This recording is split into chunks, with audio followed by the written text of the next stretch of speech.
For helping us make these discussions possible, thank you to the Rotary Club of Mississauga-Streetsville. Join leaders, exchange ideas, take action. Serving Streetsville, Mississauga since 1954. Visit us and subscribe on YouTube at MIRANET Talks and MIRANET Info on Instagram, where we bring you thought-provoking discussions on some of Mississauga's leading stakeholders. And now for our discussion with Sean Meagher, Executive Director of Metamorphosis Network, and Priyanka Sheth, the Executive Director of the Dixie Bloor Neighborhood Center.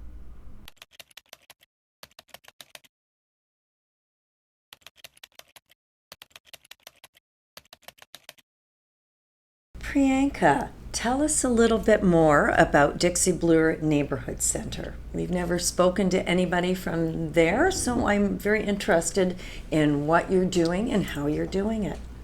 Okay, so we are a multi-service organization, and we have about 30 different programs. Wow, that's a lot.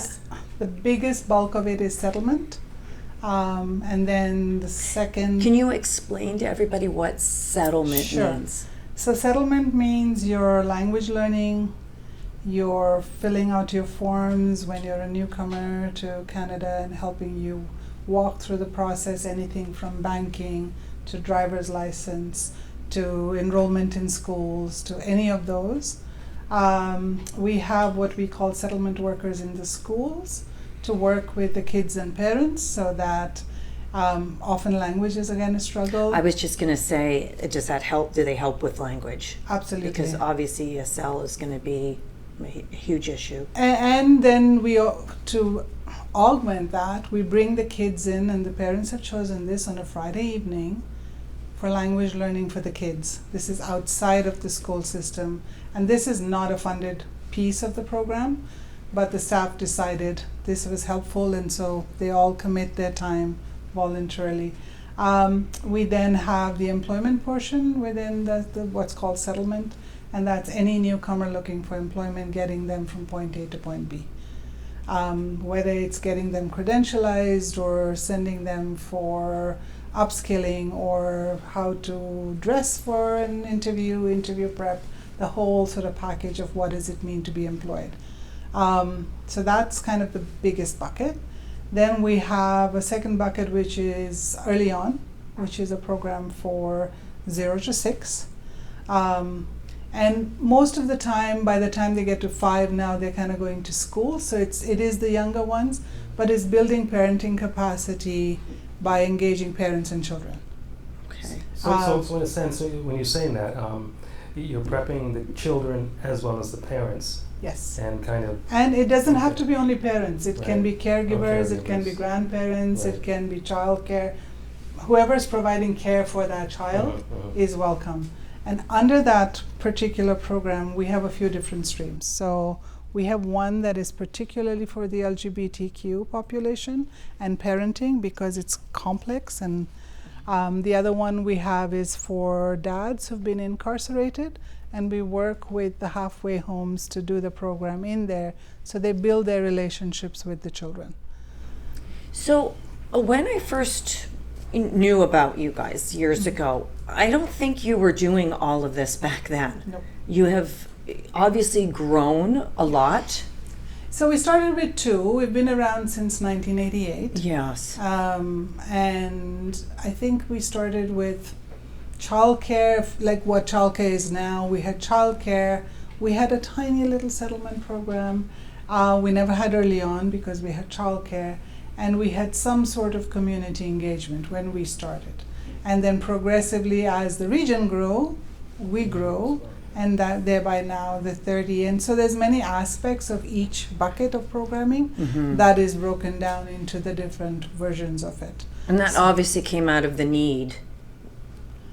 Community spoke. We engage community all the time, and the moment community says we're missing this, so one of the newest programs that we've just launched, which is about a year, is financial empowerment. And it's looking at how do you take somebody, look at their whole scope of what they can and cannot afford, do all the rest of it, and provide them with all the resources that they can access, and where they can go from then. So it's really the biggest goal is to shift them in their financial scores and understanding their finances even if their finances are at bare minimum, is working with them at that level. So we are part of a collective for that. So we work with a group that has been working in Toronto for a long time, and with Prosper Canada. So they are kind of the people who fund this, and United Way is a big supporter of it as well. So it's kind of like a welcome package to newcomers, like tackling all the different aspects. It's a wraparound. Yeah. Right. So if you came in and you said these are all the pieces that I need, then we would find out what, and sometimes we can't do it all. There are pieces that we don't do, and then we would refer out. Right. So we don't have French language, for example. And so we will refer out to anybody who's providing French language services. We may have a language or a dialect we don't have on our teams, and then we will either bring in a translator or refer out to an organization who has that dialect, because it's just that much easier. Now, because you're part of the Metamorphosis group, when you source out, would you go to the Metamorphosis group first? That's not the intent of the Metamorphosis, so maybe I'll let Sean jump in here. Sure, yeah, so Metamorphosis really operates, kind of like you guys do, as a network. Right. So we don't deliver any service, we don't do referrals. What we do is we bring together folks who are community service providers in Peel, nonprofit community service providers in Peel, to identify challenges that we're collectively facing, challenges in the community, try and figure out solutions, do some of the research that helps to support the strategies that we're bringing forward to solve those problems. And then we reach out to our partners in government, in community, in business, to bring folks together to figure out how to apply those solutions and tackle the issues that we're facing. Certainly one of the issues we're facing most right now is just that Peel's grown so much, and that infrastructure, like Priyanka was saying, that infrastructure has not grown anything like the pace of the community, and so we're way behind, and so there's these long wait lists and challenges that people face. Let's talk about revenue streams, where you get the money, and the shortfalls. That, and particularly, obviously, we're still fighting to get Peel funded equally to the rest of the province. Yeah, maybe Sean, you want to start, and then I'll chime in with. I'll talk about the general, and you can talk about the specific. So people in Peel have been talking about getting a fair share for a long time, because Peel's been growing really quickly for a long time, and that challenge has been there for a long time. But for most of that time, it was just sort of like this felt sense that it's not really working and we're not really keeping pace. So one of the things that Metamorphosis did is say, okay, well, you can't make good public policy unless you know the facts.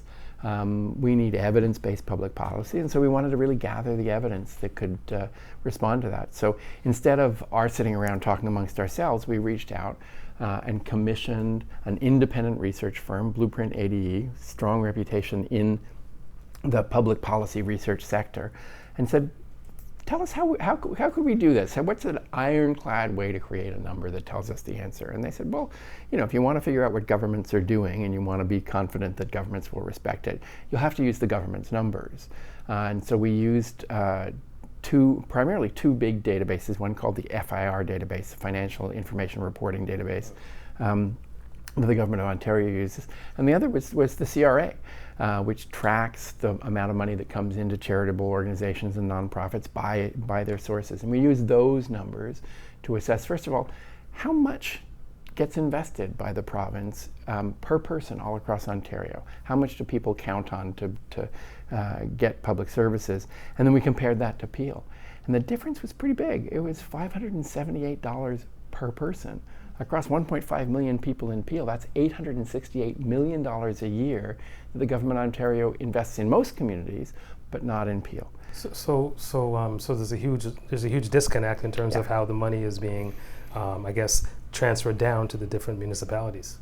Yeah, and that's been the challenge. The government has all kinds of different systems for doing this, and what we've been saying is we're going to have to come to a much more coherent, consistent way of doing this. And so we developed that research to be able to identify the scope of the challenge that's there. And now we're coming back to it saying, okay, so how do we figure out solutions? How do we sit down with our MPPs? How do we bring our partners in business and the community to sit down with our MPPs and say, well, now that we know we have a problem. We have our numbers. Yeah. Let's figure out what the solution is. And I know you're not the only group talking about this. MIRANET's been talking about this. Is the message, or has the message gotten through to the province? Yeah, and we've had the really productive dialogue with our MPPs. Before we had evidence, we were going and saying, well, we're not getting our fair share. And they were shrugging a lot and saying, well, look at what we're spending on the hospital, look at what we're spending on transit, look what and legitimate points about investment. We were able to come back now and say, okay, those are all really valuable investments, but they're not solving the challenge of housing. They're not solving the challenge of settlement. They're not solving the challenge of addictions and mental health. Here's the numbers. Let's figure out a solution. Let's sit down at a table and solve that. And that's the point in the dialogue that we're at right now, is how do we work with our MPPs to get a conversation happening that is a solution-oriented conversation. Right. Now, I'm a little curious in terms of, you had to outsource this and get the information and so on, right? Now, that comes out of your funding, or is that something that the... Yep. We had to raise money we raised it independently, so it doesn't come out of the funding that's there for services for the community. It's been very, very important to us as a network and to our members that we make sure that all the time that any revenue that we generate to do some of this work doesn't come out of the base to serve the community, because nobody in the not-for-profit sector is interested in taking even a nickel out of service to do anything else. Now, how long have we had this information now? I'm thinking it's been at least 2 years? Yeah, it's been 13 months. Okay, so we're a year and a half. We released that report in May of last year. Yeah, okay. And so we released that report, and then we started meeting with various government officials, and of course the process of this conversation got a little bit disrupted by having 2 elections in a row, and kind of takes the public policy machinery offline for a bit. But we're back at it this summer. In fact, we're talking to MPPs earlier this week about getting together this summer and starting to plan out how we figure out how to build a table that can solve these problems. And do you think that they're listening, and is this message getting through to the Premier? The feedback we've been getting from the MPPs is certainly that they now recognize that there's a problem, but they've kind of put another challenge to us, which is it's really good to know what the number is. It's useful to know that there's an $868 million annual gap, but they can't just write us a check for $868 million and send it in the mail and say, distribute this. The way government funding works is they have programs within ministries that do give individual grants to address various kinds of needs. So they've said to us, come back to us with this broken down so that we can make a plan, because we can't make a plan out of a big gross number of $868 million. We need to know service by service. And they have made some investments already. Right? They've got the Black Health Hub. They've just invested in the Safe Center, and it's amongst many partners, so it's not just a one and done. They have made a couple of really strong investments. They're putting in the hospital, they're putting in the learning center. So these are the breakdown, and now they're looking for even more concrete solutions, because they are looking for solutions in partnership. This is not a we don't hear you conversation. You're not in a silo by yourself. No, I think my experience has been there certainly is a welcomeness to the conversation from all the MPPs. And I guess this is where I come back to the point, it's great that they're listening, but how long is it going to really take to start seeing more of that money come through? And our hope is that we'll see that sign in this budget, that in the 25-26 budget, which will get written this fall, by which time we hope to have the research together to have it broken down in ways that they can really use, we'll have delivered to them what they told us they need to create a plan, and then they can proceed to begin to plan. And they've already have some sort of future plan with health, where they want to provide a doctor for everybody. So they have some big ambitions as well, and I think is where can we meet them with those ambitions, because it's not just about there's so many people who need and want, but it's how do we not just quantify it in number, but quantify it in actual, here's the number, here's the need, here's the solution, and here's how effective it has been. Because they're looking to move at real fast speeds like never before. And I think we're seeing that, right? We're seeing it with the call out that went for physicians. We're seeing the sort of fast tracking of physician applications. We're seeing the new call out. So if I were to just look at one aspect of it, they have done something. They're looking at transit. They're looking at, so if we are able to then break it down, we give them the tools to find even better solutions for us. Because we were, many of our members were in Brampton last week, where the Premier came out and spoke, but also a lot of the ministers from Peel came out and spoke, and Minister Sarkari was really clear. You know, this term they're looking to move quickly, to solve problems fast. And Minister McGregor was saying, you know, keep engaging us, keep coming to the table with strategies that we can apply as solutions. And so that's, you know, we're sitting down with them trying to work on that. So you're feeling more optimistic. I'm always optimistic. Well, Yes. here's the thing, like, so what changed? Because I mean, like, I know there's been this is a long time coming, right? Mm-hmm. So, with the expediency, you're saying that they're trying to push some of these things forward. What do you think actually changed? Like what's the bee in the bonnet that got them going? Really? Well, I think the numbers really helped. The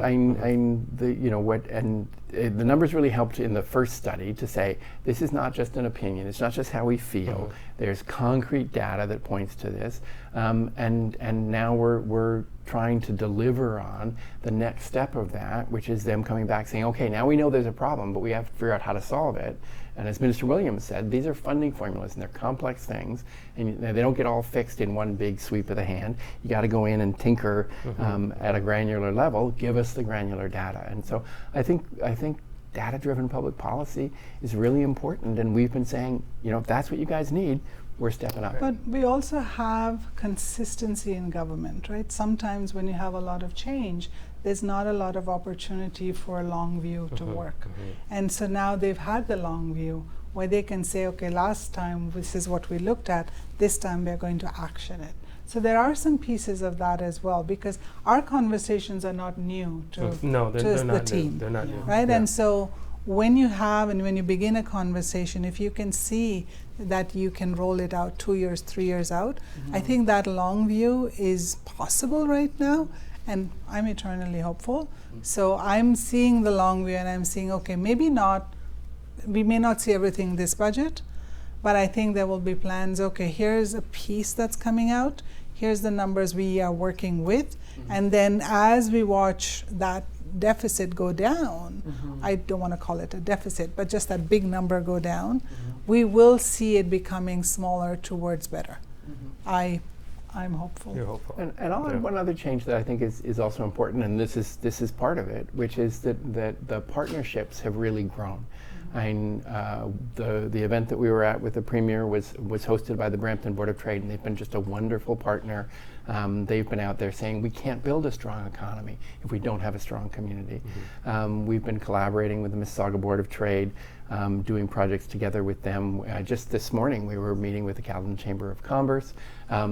We participated in some events with MIRANET during the election, and beginning to bring the whole community together, the business community, the residents, and the not-for-profit sector to say, let's build a really healthy Peel, has made a difference, I think, in the way that the government is thinking about this. Well, yeah, I think obviously the more engagement you have from all the different sectors, the easier it is to get things done. But that's the hard part, right? Getting everybody together and getting everybody involved, right? And I think the research has also helped with that. Yeah. You know, I remember some of your members coming up to me at the event down on the waterfront, saying, I had no idea that it was this stark. I knew that there were problems, but I had no idea they were this bad. And for everybody, having the numbers in front of them has just made it a little bit easier to say, okay, this is a thing I need to pay attention to. And I think when Catherine Soplet brought that information to us, it was like, you know, we knew there was a problem, we knew there was a gap, but to see it and actually have it on a piece of paper is certainly... Well, it makes it tangible and relatable, because you can talk,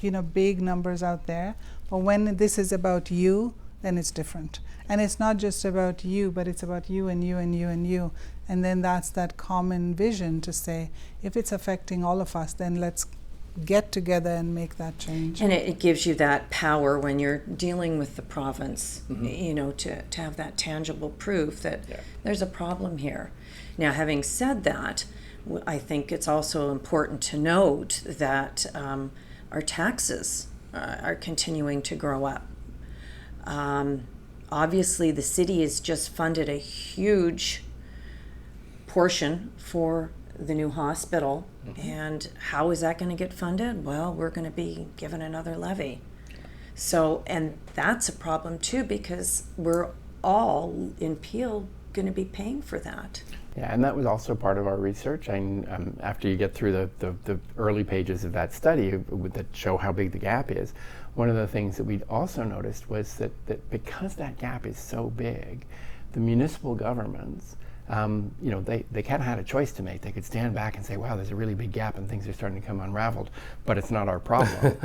Or they could say, well, we're going to have to try to do something to keep things on track. And they have. The municipalities are spending about $138 per person more of municipal revenues funding those services that have historically been funded by the province to try and fill that gap, to keep you know, the trains running on time. And so there is that pressure. That gap is putting pressure on local taxes. Exactly. So yes, it's good that that's being done, but still the province has to step up more, because I just, with obviously the taxes this year and last year, between the city and the region, we're paying a lot more. And a lot of people that are on fixed incomes or seniors, they're having to leave, which is not sustainable either. Yeah. So. Yeah, and so we're eager to see a plan in place, because the way you get stability in taxes, the way you get stability in programs, the way you get stability is to have a coherent plan. And so the conversations we've been having with our local MPPs is, okay, let's sit down and start planning. Yeah, and I think it's beyond the MPPs. We're also speaking to beyond the province. So we're not just saying it's only a municipal or only a regional or only a provincial issue. This is everybody's issue. And which levels need to address it, I think the conversation is across. And the across conversation is happening because we've got new governments. We've got people who want to move things along. And so what is that going to look like? Because you know, nobody's in a vacuum. No government is in a vacuum. No individual is in a vacuum. And so they kind of, how do they talk to each other? And I think when you have the MPPs talking to us, then they can go and talk to their other counterparts in other provinces and otherwise. So I know that Minister Williams was going up north to look at, you know, women's economic empowerment kind of up north. What does that look like? How do you get women employed in the workforce? You know, and not just because this is all I can do, but how do you expand your horizons of what you can do? So I think there's those conversations that have been different, but the bigger engagement is looking beyond just us to see who else is doing, what are you doing, how do we engage you? And yet I still want to see that province take on a bigger role, meaning giving more money, so the municipalities don't have to continually step in, and then all of our taxes go up. Everyone else is having to foot the bill within the municipality as opposed to coming down from the province. Now I know you would have had a big list of likes, right? What would you think, or what would you like to see? Because you're not going to get everything all at once, obviously, right? So what would be your hot ticket item that you would like to see the municipality, the province, help you guys tackle? And so, well, I think for us, the first thing, the biggest thing is that planning process. And because, you know, there's always that risk. You know, if you say, okay, the big thing we need is this, somebody does this, and then the rest languishes. And so we want an overall plan. And we've been very, very consistent in our conversations with all orders of government that step one is, let's create a system to generate a solid plan. And then we can talk about what's a down payment on that plan.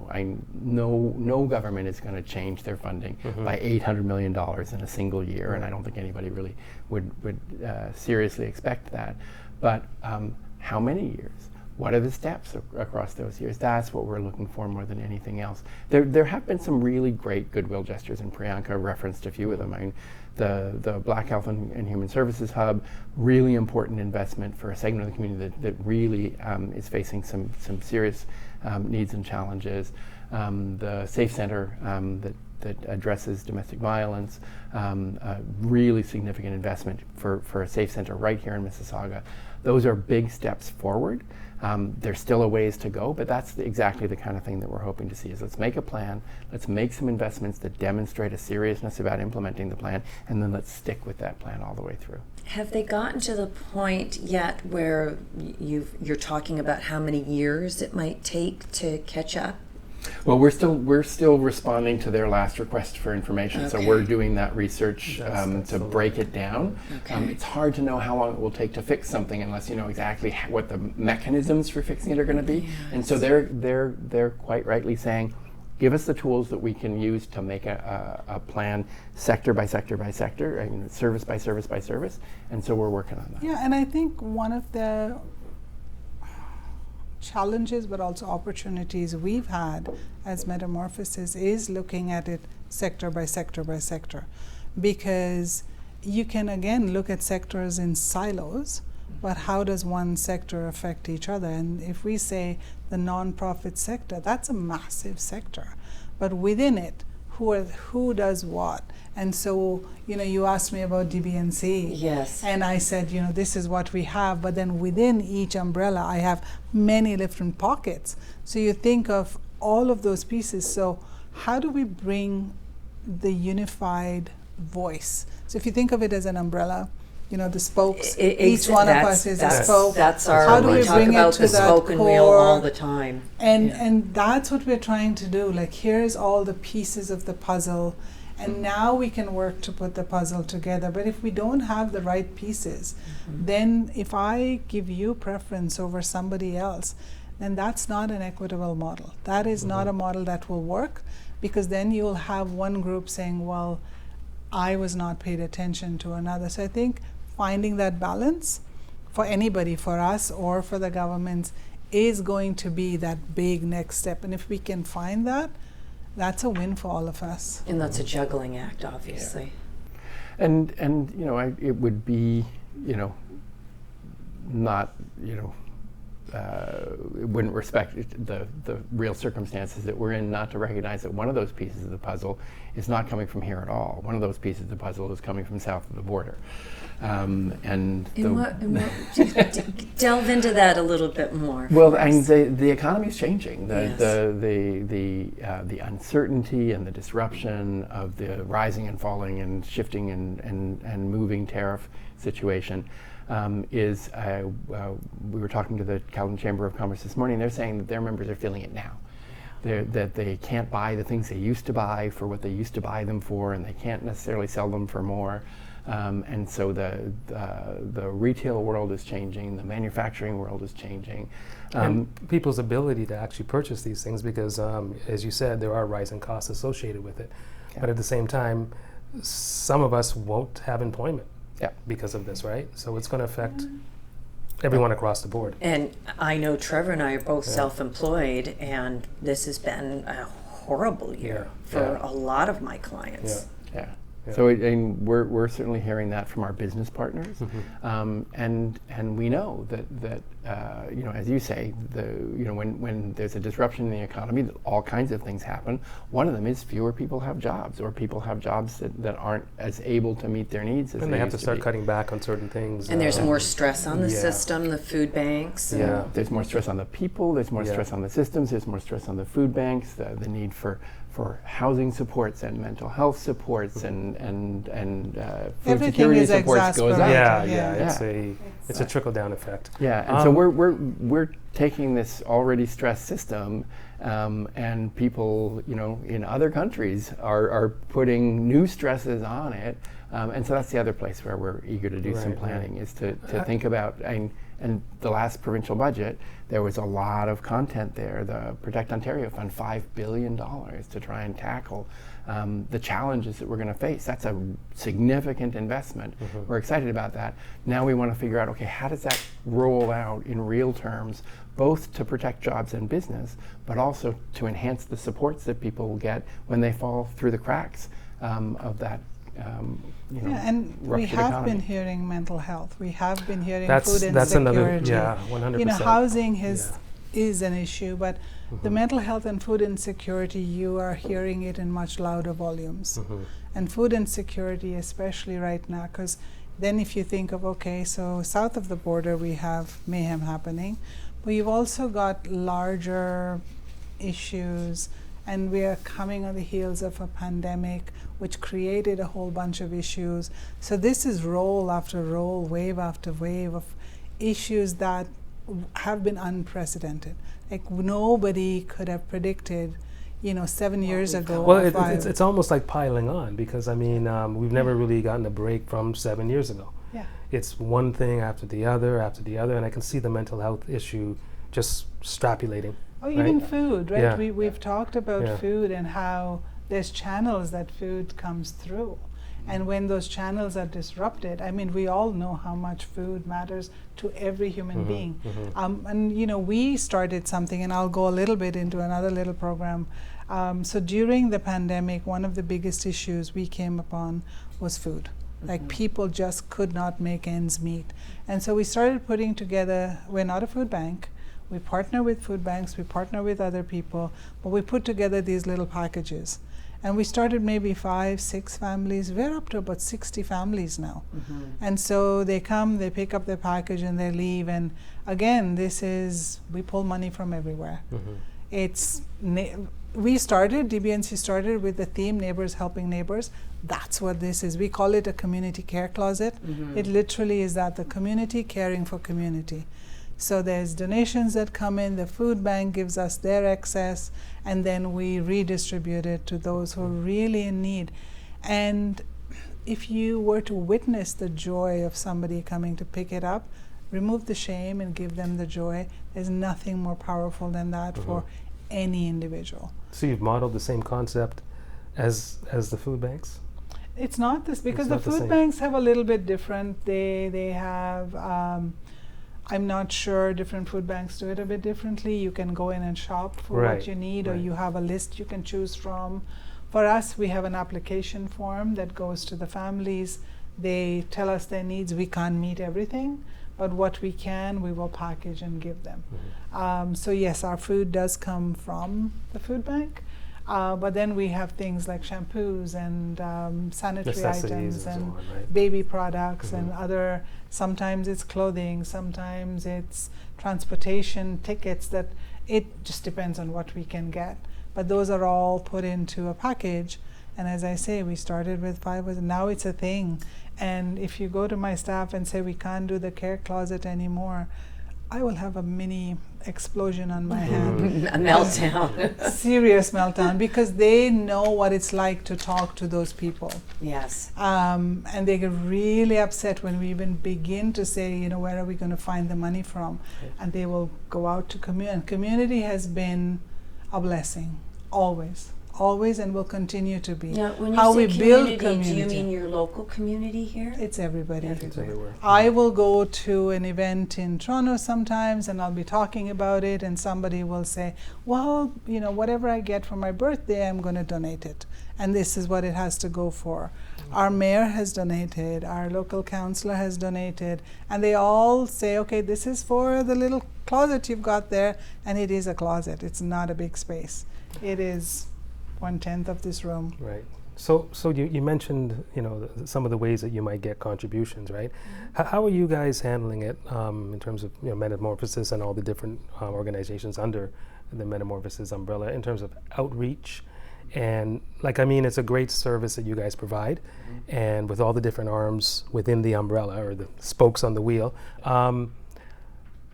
I feel a lot of people in a lot of different communities and areas don't really know much about this and some of the services that you provide. How are you getting the word out to the different areas, the different groups? So that's one of the challenges that we have. Peel's a big place, and Right. there's a lot of people here, and so pushing the message out has been part of the work. One of the things we've done is create a new newsletter. It's called the Peel Profile, and we started it out just for our members, for the nonprofit organizations that are in Peel, and provided them with information about what was happening now, what's happening next with the network, and things like that. We've gradually grown that in a couple of ways, and one is we've now started to distribute it more publicly, and so if any of your members want to get the Peel Profile Online or online, actual hard by copy? email. Okay. So it's an email newsletter, and one of the things that we found was that a lot of our members, when we were first distributing just to our members, were not getting the information they needed about Peel, because we don't really have much media in Peel anymore. We have no media in Peel per se. Yeah. So it's pretty challenging. And every time we have one of these, that's a recurring theme. Yeah. So our staff do a news digest, and they just comb through everything they can find that is any kind of news around Peel. Headline news like big changes in public policy, but also just local events, things that people want to participate in, opportunities for learning, those sorts of things. Those are all in our newsletter, but also thematically, what are some of the issues that are occurring? What are the challenges that we're trying to tackle? What are we talking about in terms of ways to tackle them, so that all of our partners can have the same information? Right. So if people are interested, they can go to communitymetamorphosis.ca, they can sign up for the newsletter, and we'd be happy to include them in that pool of information that keeps people current, and keeps them aware of just exactly how these issues are unfolding. Right, but these are all things that we can share, right? Yeah. Because that's what we're trying to do as well with MIRANET. We're trying to get a lot of different groups and different people in different areas, to I guess mobilize, right? Yeah. And say, there's a way if we all come together and we can share information and just get people more aware of what's actually going on within the city, because a lot of people don't know what's and I think happening. one of the responsibilities of us as a nonprofit sector is getting people to know. So when I say newcomers coming in, you're off a plane, you're landing, now you get engaged. So when they come, there's lots that happens at each center that says they do settlement. Settlement isn't just about paperwork. It's about how do you take the bus, what news do you listen to, how do you get a bus. Things we take for granted. Which kind of store sells you toothpaste? Yeah. And more recently, so talk about investments that are coming. It's a small project, but really glad for it, where it is boots on the ground, going into communities to talk about services that exist. And that segues perfectly into my next topic is community engagement and advocacy. Obviously, that's how we've found each other. Oh, there goes my water. That's how we found each other. Yes, exactly. How can we deal with each of our groups and do a better job at getting this message out, at advocating at the municipal level, the regional level, provincial and or federal level? Because I think that's what our next step is. We'd like to be able to get together more and stronger advocacy, because we found, again, that was the whole purpose behind MIRANET, is to get all of the Mississauga residents associations together to have a better voice at the municipal, regional, provincial, share federal ideas and level. concepts and different ideas on how to do things. Yeah, and solutions. I think one of the biggest pieces that there's been a lot of community voice for a while in different aspects and different ways. When we talk, we don't often have plans and solutions. And I'm saying this, all of us do it. But that sort of strategic look at what is the solution. Here's the issue. We all know what the issues are. We can speak about it till the cows come home. But we rarely say, okay, so in our small bucket or slightly bigger bucket or then the biggest bucket, how do we find the solutions? And if we can begin to shift some of those real loud conversations to here's the issue, here's the solutions, I think we'll get much further. And all governments have been saying it. Come to us with the issue and a solution focused. It has gotten whoever's been able to have those conversations miles ahead than just talking about a problem. Because, everybody knows the problems exist. I mean, if you asked us on a good day and we were in a mood to just talk about problems, we can talk all day long. But flip us and say, okay, so how are you going to fix it? And we'd be, what's the strategy? How are we going to do it? I think that's where we need to get to. Well, I think it's that's good, but I do believe too that, I mean, there are going to be organizations that don't have the manpower per se to get some of these solutions, right? But that's where it has to be a partnership with the municipalities and your counselors and so on, right? We know we have this problem. We're having a hard time coming up with a solution. Can you assist us with it? Yeah. And I'm just wondering, is that something you're seeing that is actually happening? Because it doesn't seem because it doesn't seem like it is to me. Yeah, so one of the things we hear from our members all the time is one of the things they value most about being in the network is they don't have to do their own homework. They don't have to figure out all the data. They don't have to come up with the communications tools. We're doing that to support them, and that's something we should also be doing more for our partners. Just to Priyanka's point, one of my favorite nonprofit sector researchers is a woman named Diane Dyson, and one of the things she always says is I am not doing all this work so that we can just sit around awfulizing. I'm doing this work so that we can find solutions to problems. No, absolutely. We're adding it to the dictionary. It wasn't a real word before Diane, but now it is. Every year words get added to the dictionary. We're adding that. Right. Yeah, but yeah, we didn't join the nonprofit sector because we wanted to complain. We joined the nonprofit sector because we wanted to make lives better for people. And that goes to the public policy work. So we're not here to say this is terrible. We're here to say this isn't working. It could work. Here's how. And to your earlier point, we'd love to share that information with your members, to share that information with the residents associations and the residents that belong to those.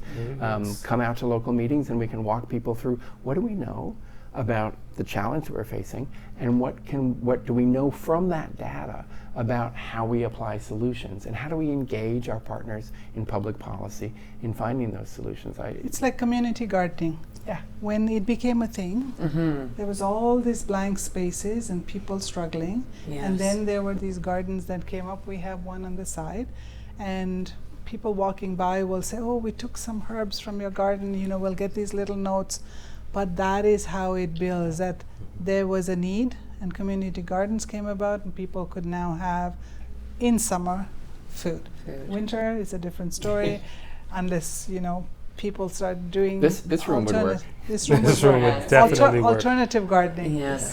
But I think that is a good example of how spaces have begun to be used in so much more productive a way. Use that analogy to, okay, so here's a problem. How do we use that same community analogy to say, okay, if you came by and took some time from my herb garden, you're not stealing from me. You're actually sharing in the process that we created. Because I think that's also sometimes a little bit of fear that I don't want to share what I have more fully because maybe my idea may not go anywhere, and so there's that fear of not being able to, but maybe that's the best idea in the block. And so how do we engage those communities to speak up? And it's a reciprocal relationship. The federal government's has been saying since before the election they want to build more housing than we've seen built since the Second World War, which is a great ambition, but the federal government doesn't have a lot of hammers. And so how do we partner with them to bring processes to the table to enable the construction of that housing? So during the last several months, we've been reaching out to the federal government to say the nonprofit sector is actually pretty good at building housing. This is something that we can bring to the table, and there are a lot of hammers there. The same with, we were talking about the Safe Center Appeal. The government didn't dream up that solution on their own. The sector came forward and said, this is a challenge that we've got in VAW, in intimate partner violence, and we know it works better if you knit everybody together, that works better than just funding one-off solutions. And so we're going to create this possibility. We need you folks to step forward and help to make it real. And that reciprocal relationship, I think, has really been paying off, and that's the conversation we want to have with government. I have been thinking about this for a long time, and I've talked to some counselors about this, but I would love to have a roundtable discussion with a lot of groups and invite the media and or let them know what we're doing to get the message out. I'd love to have counselors there. It'd be great to have MPPs there. And discuss how The challenges we and as community groups, because we have a lot of different challenges, but at the same time They're very there similar. are so many issues that are the same, and getting the message out and getting people to help. The volunteerism is a big aspect, right? Because you need to have those volunteers to get a lot of this done, because you can't pay everybody. Yeah, and all the problems, as Priyanka was saying before, they all knit together. You aren't going to solve the mental health challenges we've got without housing, and you're not going to solve the housing challenges we've got without employment. But it's the same. So you have people who come in who are newcomers.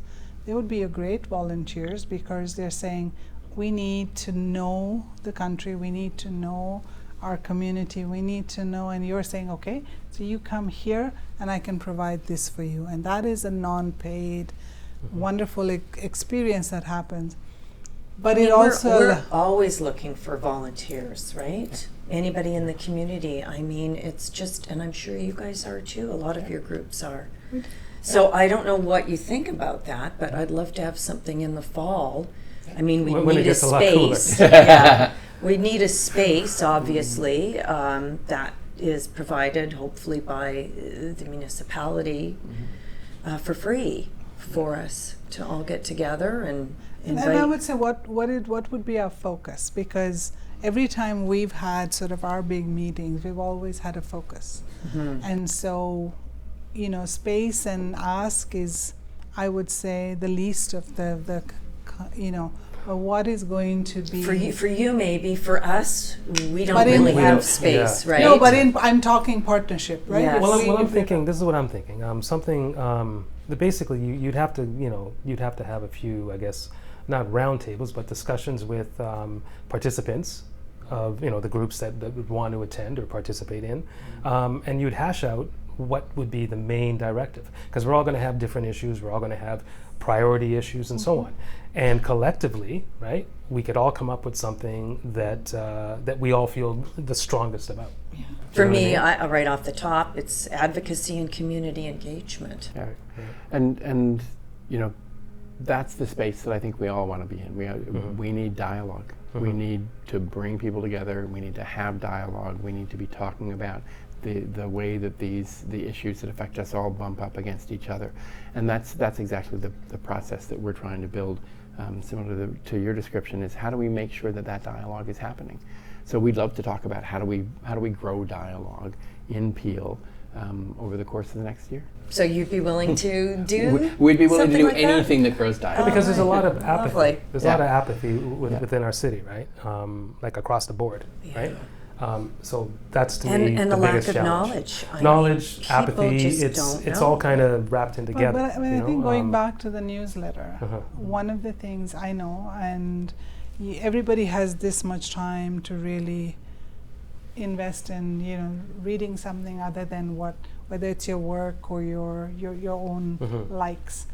But it is concise. It is concise in a way that can speak to everybody's ears. And I think that how we have communication and how we shift energies to say, okay, let's come to, you're saying, this common goal, but it almost, whoever's doing it has to kind of lay out maybe 3 goals, and then people will work towards it. But if you say there isn't a focus, then you have disparities that will come up. You have And I think- disparity, you have confusion, you don't really so have you- a direction. So Yeah. you want to be not conformative, but you want to have some sort of guidance to here's how we can engage better. And it took us, we came about as Metamorphosis in a crisis mode. Right? That's how we formed. And yes, that was great momentum. And one of the things that we are so sure that we have to maintain is how do we sustain ourselves. So it's not just the coming together. So yes, advocacy and coming, there's been lots that there's a lot of championing of an issue and then it fizzles out. It fizzles out. To maintain it for that long view is going to be important. So you really have to. So that would be a third piece need to be. And again, my thought is, obviously before we organize something, we need to have a few Zoom meetings with a few of the key players. There needs to be a dialogue that enables people to come together in a coherent way. And as you say, that apathy is in part just frustration. People don't know what the possible solutions are because they don't have the full suite of information they need to be able to look at that. And often they get chased away from viable solutions because they sound scary until you get a chance to look at them in a more robust way. And so building that, understanding that base of information, the evidence that helps us find real solutions is a key to making anything that engages people like that successful. Right. But the innovation aspect is going to be huge going forward because, as you mentioned, Sean, like lack of media, lack of any kind of coverage, right? So it has to probably be digital. Everything has to be digital. That's very time consuming, right? And you got to have people that actually know what they're doing, sort of thing, right? And in terms of outreach, like maybe you guys have a different solution, but that's why we're doing this, right? We're trying to get, we're trying to get into people's homes, right? And touch, residents in a way that we're really not used to. You know what I mean? Like we don't have a print form. We don't have anything like that. So and again, we're looking for funds as well, so we can fund our MIRANET Talks. Yeah, and we've been really, that's a part of the partnership strategy that we've been pursuing is networks of networks of networks. I mean, when I was a kid, the idea of the internet was impossible because how could you link all these houses together and all these offices together? It would take a billion. You didn't even have to be a kid. Just go back 20 years ago. Yeah. Right? It was not even a dream. And how often is your newsletter? Is that a monthly? Is that a weekly. Quarterly? Wow, weekly. that's pretty aggressive. Wow. Yeah, no, and it's been a bit of a strain, and we are kicking around the idea that maybe bi-weekly might be a little more manageable. But it is all the things that I described, and also an insight into the sector. So often the issues include a dialogue with a nonprofit sector leader talking about how are they delivering services and what are the challenges they're facing and what is it that keeps them going and what are their ambitions for that service. Very much like what Priyanka was talking about before. We have that coming out once every couple of weeks and people can get that kind of as if they were there feel for But it's just like when you ask, what do you do at DBNC? That's what the newsletter does. What does Peel do as Peel? And then each time you get a little bit more information of what does Peel do. There's lots of ways of looking at it online in different languages and everything else. If you have a computer that has different languages, because sometimes that is the barrier. And so we have it in English, we recognize that, but I know that, I'm slowly getting my staff to begin to read it because they are in the community, they live and work in the community, so what does it mean for them? And when I say advocacy, I don't just mean what we've talked about so far. I'm thinking again at council or regional council, the supporting each other. Again, I always think many groups carries a bigger stick than individual groups. Yeah, and we've we try to be judicious about it. You don't want to be showing up every week or every couple of weeks to talk about anything, but and you want to pick your battles. But there are some big things happening municipally right now that are really important, and we've been going forward we're going to be going week after next to talk about childcare. And this is a place of success. We have the Canada-wide Early Learning and Childcare Program. It's moving us towards more affordable childcare. There's all kinds of good things that are happening because people advocated for them for many, many, many years. And folks in the sector are working to grow the childcare system to respond to that. But like all big plans, there are little problems. And so we're working with the region to say, okay, how do you tackle some of those little problems? $10 a day is a great deal on childcare, unless you make $30,000 a year, in which case it's way more than you could possibly, it's 10% of your income. And so how do you make sure that while we found a solution to part of this, we haven't forgotten about the solution to the other part? You know, we haven't asked you, Sean, because we've been talking for months. Give us, or give people out there who don't know, give us a snapshot of Metamorphosis and the amount of tentacles that Metamorphosis has, and who it touches, and who it can benefit. So the whole purpose of Metamorphosis is to bring the sector together to operate with a single voice, because there are lots of things that we have in common, and lots of things that we have that have overlapping value. And so at this point there's, I think, 116 different nonprofit organizations that are engaged with the network in one way or the other. And we're providing them with that information, making sure they're up to date, but also bringing them together to help us craft policy that solves some of these problems. There are a lot of smart people around our leadership table. Priyanka's one of them, and they have collectively must be almost 100 years worth of experience in the not-for-profit sector. But they don't collectively, or just one individual? No, there's a couple of them that are getting close. Right, I think they're getting closer and closer to 100 years of experience, but they don't know everything. Ask the audience has always beat phone a friend. You want to talk to people collectively across the whole scope of the sector to understand the challenges and figure out really good solutions. And so that's a big part of our work, is bringing them together regularly to say, okay, we're tackling this challenge. What do we need to keep in mind? How do we need to understand this? Who has particular expertise that they can bring to the table? And even at the leadership table, I mean, summer will be a bit of a break, and some of us can be there every Tuesday, some of us can't be there every Tuesday, but we've been meeting now 13, 15 months now? The first meeting of Metamorphosis was 2 years ago tomorrow. Really? Wow. Monday morning, 8 a.m. Prophetic timing. So it was one of those things that we knew we were invested not just in our organizations, but in the community.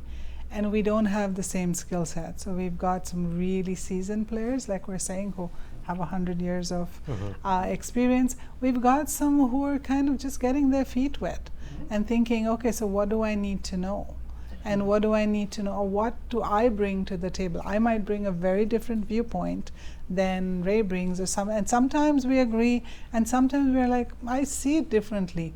But it's about the ability or the space to listen to each other, because if we only come with difference, we'll never get to a working point. And that's also what we're trying to create, is how do we bring everybody together to hear each other and understand what is your end goal.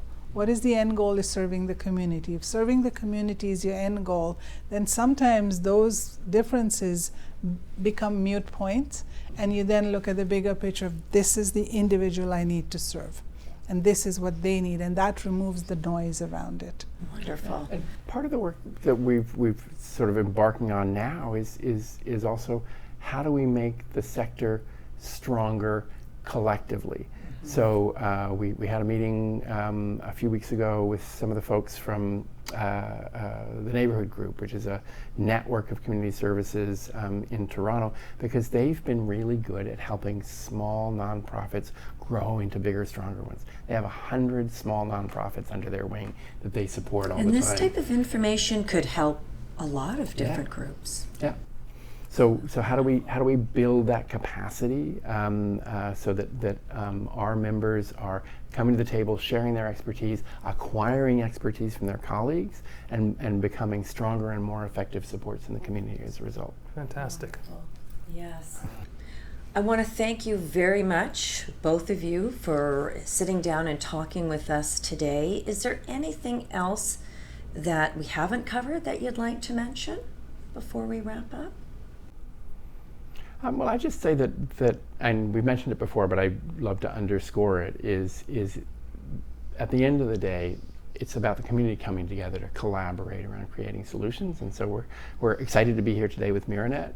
We're excited about our relationships with the business community, and we're looking forward to more collaborative work to not only map out what the challenges we face are, but figure out what solutions are going to work in our communities. Yeah, and I just want to echo that, in that our biggest joy has been to see the 116 come together, when we come in a room and you have all of the voices that haven't come together in however long. This is the first time ever in the not-for-profit world.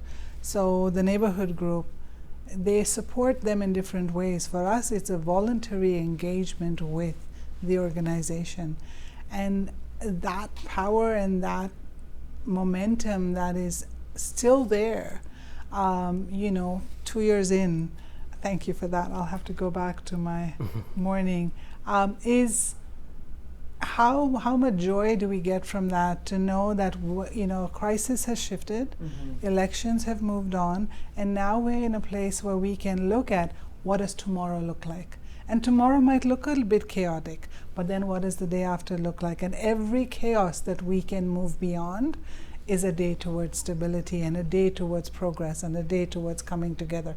So for me, that eternal hope, I go back to that and say, there is so much hope and joy in the middle of all of what's happening, not just to the south of us, but across the world. And we host the world in Peel. Well said. Well said. And I think that if we looked at it in that way, everybody carries their own impact of what families, stress, countries can bring with them. But coming together and knowing that they can be heard, they may not be everything that everybody wants, but knowing that you can be heard and actually listened to is a massive thing that can happen. So for me, that's what I would see us going to kind of in the future. And the last thing I'll add is that connection, that collaboration rests on a bed of information. And so the research that we're doing, we feel is really important because it means that these aren't conversations about opinions, they're conversations about facts and data. And that's a big part of why we created that newsletter, is to make sure that we can get that information out to everybody. We will definitely share that, 100%. Yes. So how would somebody reach out to Metamorphosis if they wanted to follow, if they wanted more information, they wanted to reach out? How would they do that? So our website is communitymetamorphosis.ca. People can go there.